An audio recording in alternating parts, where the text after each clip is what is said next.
Welcome to ആ productive day in my life. അപ്പം ഞാൻ പ്രൊഡക്റ്റീവ് എന്ന് പറയാൻ കാരണം ഒരാഴ്ചത്തെ വെക്കേഷന് വേണ്ടി ഞാൻ വീട്ടിൽ വന്നപ്പം ആകെ ചെയ്ത കാര്യം രാത്രി മൊത്തം സിനിമയും റീൽസും കണ്ടിരിക്കുക. എന്നിട്ട് രാവിലെ പോത്തുപോലെ കിടന്നുറങ്ങാം ഗൈസ്. വീട്ടുകാരെ എന്നെയും കണ്ടിട്ടില്ല, ഞാൻ വീട്ടുകാരെയും കണ്ടിട്ടില്ല. അപ്പോൾ ഇതായിരുന്നു ഒരാഴ്ചത്തെ എൻ്റെ ജീവിതം.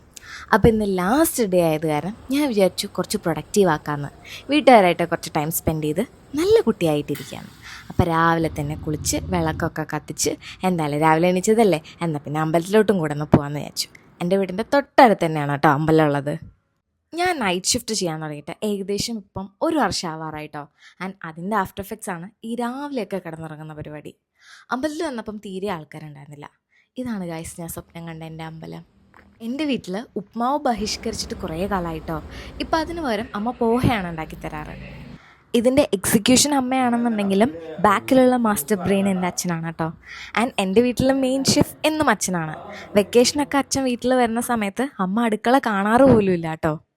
അങ്ങനെ രാവിലത്തെ കലാപരിപാടികൾക്ക് ശേഷം നേരെ അമ്മയുടെ വീട്ടിലോട്ട് പോയിട്ടോ. അവിടെ അപ്പൂപ്പനും അമ്മൂമ്മ എല്ലാവരും ഉണ്ടായിരുന്നു. അവിടെ നിന്ന് ഇറങ്ങിയൊരു കട്ടനൊക്കെ അടിച്ചതിന് ശേഷം ഒരു സിനിമയ്ക്ക് കൊണ്ടുപോയിട്ടോ. അമ്മ ഈ ഫീൽ ഗുഡ് മൂവീസിൻ്റെ ആളാണ്. അതല്ലാതെ വേറൊരു മൂവീസ് എൻ്റെ അമ്മയ്ക്ക് കാണാൻ പറ്റത്തില്ല. അങ്ങനെ എല്ലാം കഴിഞ്ഞ് നാളെ പണിക്ക് പോകണമല്ലോ എന്ന് ആലോചിച്ച് ഞാൻ ഇപ്പം തന്നെ ടെൻഷൻ അടിക്കാൻ തുടങ്ങി.